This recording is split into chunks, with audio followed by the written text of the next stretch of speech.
All right, welcome to the introduction to theater. This is Professor Arana, and I'm going to talk to you about Chapter 1. All right, so this chapter 1, why do you want to listen to this chapter? Why do you want to study this? Why do you want to know this?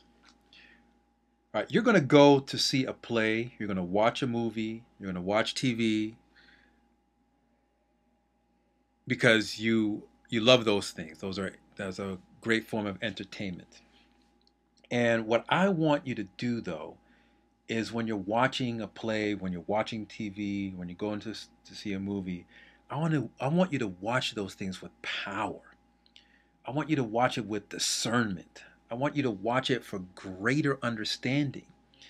And that way, you won't sound like an idiot.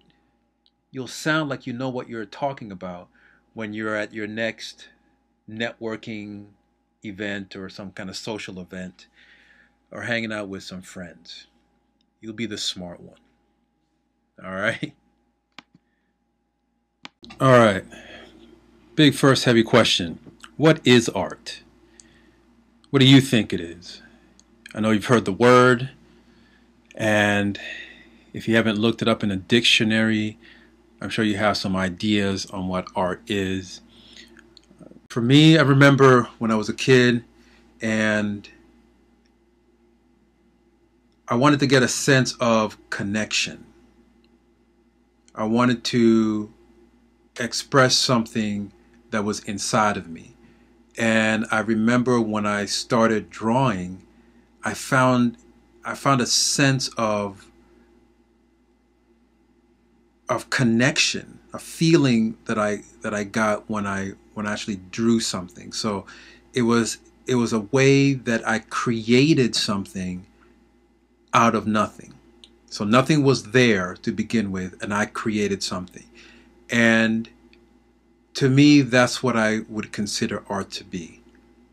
So you have the ability to take some other objects, take a medium, whether it's pencil or music or architecture, and you can use that medium and express something within you to connect to other people. That's my thought. What do you think? Now, in terms of some aspects that art has to have, it has to be something that a person makes. Now, what do you think about this? Do you think animals create art? Do you think the birds that create a bird nest, would you consider that art? We've had some lengthy debates on that in our classroom. And I would be interested to know. Make a comment on the comment line and tell me what you think.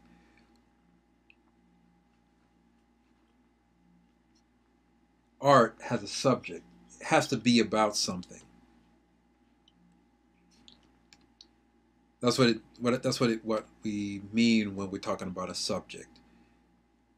What is the message? What is it about that somebody is creating that artwork for? And then art has to have a medium. So it, in a sense, you have to use something. That's what the medium means. What does it mean? You use something to create the art. So these are a bunch of different types of mediums: space, line, colors, language, and the human being, the human person. When you're looking at a piece of art, there's got to be a feeling connection to that piece of art. And that's kind of like the whole point of creativity. When when somebody creates something, they want to connect with people. And so art allows us to do that.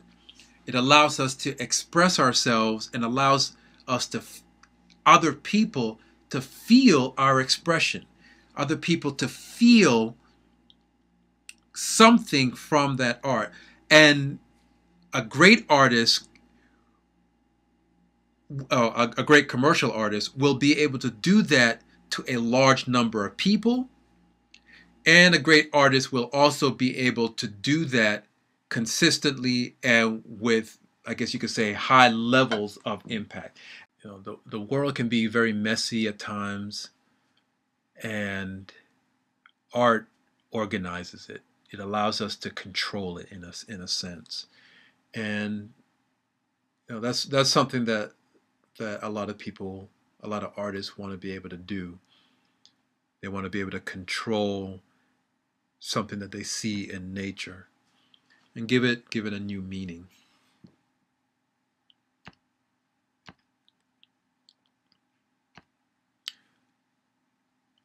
Some ideas of politics and art.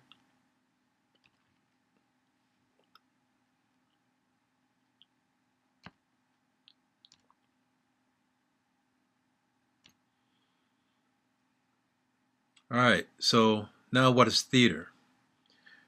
Talked about art. Now what is theater? Theater comes from that Greek word. What is that? What's that Greek word? Theatron. And it's a place to see, a seeing place.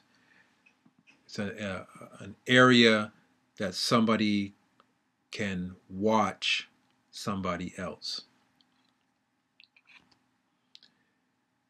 And theater has to have an element in it, or it is not considered theater. What do you think that element is? Yes, you are correct. It is drama. If you do not have drama in theater, it is no longer theater. You have to have that drama. So for theater to be theater, you need to have drama. But for drama to be drama, you have to have conflict.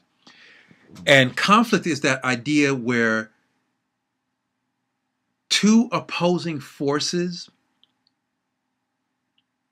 almost in a sense, want similar things, and they clash to get those things. But they don't always have to want the similar things. But at minimum, one element, one force wants something, and something else might want something else, and what that person wants is going to be in direct opposition on what somebody else wants. Think about a relationship that you're in, or have been in, or relationships that you've seen on television. The more dramatic it is, the higher the level of conflict you have, actually is the more entertaining it is. It's a live event,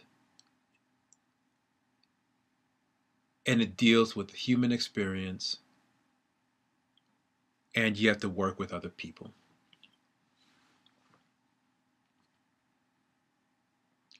All right, now let's change paces a little bit in terms of theater, dealing with a few different categories. First thing, commercial theater. A great example of commercial theater would be theater on Broadway. Broadway is the mecca, or the place where the biggest shows are produced and shown. And commercial theater deals with shows that will bring in a large audience. One of the things that makes a commercial, one of the things that does that are musicals. As you can see here on Broadway, these four shows are all musicals. People like singing, people like the dancing. It's a fun distraction. So musicals tend to be the most popular type of commercial theater. Then you have historical theater, and historical theater is dealing with a time period that is dramatically different from our modern times.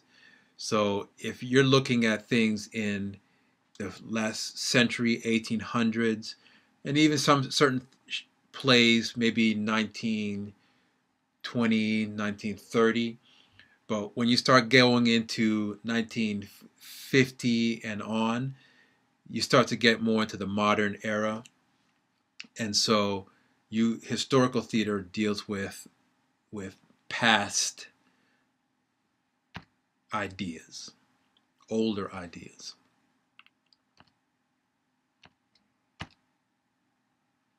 Then you have the third type. This is the, which one?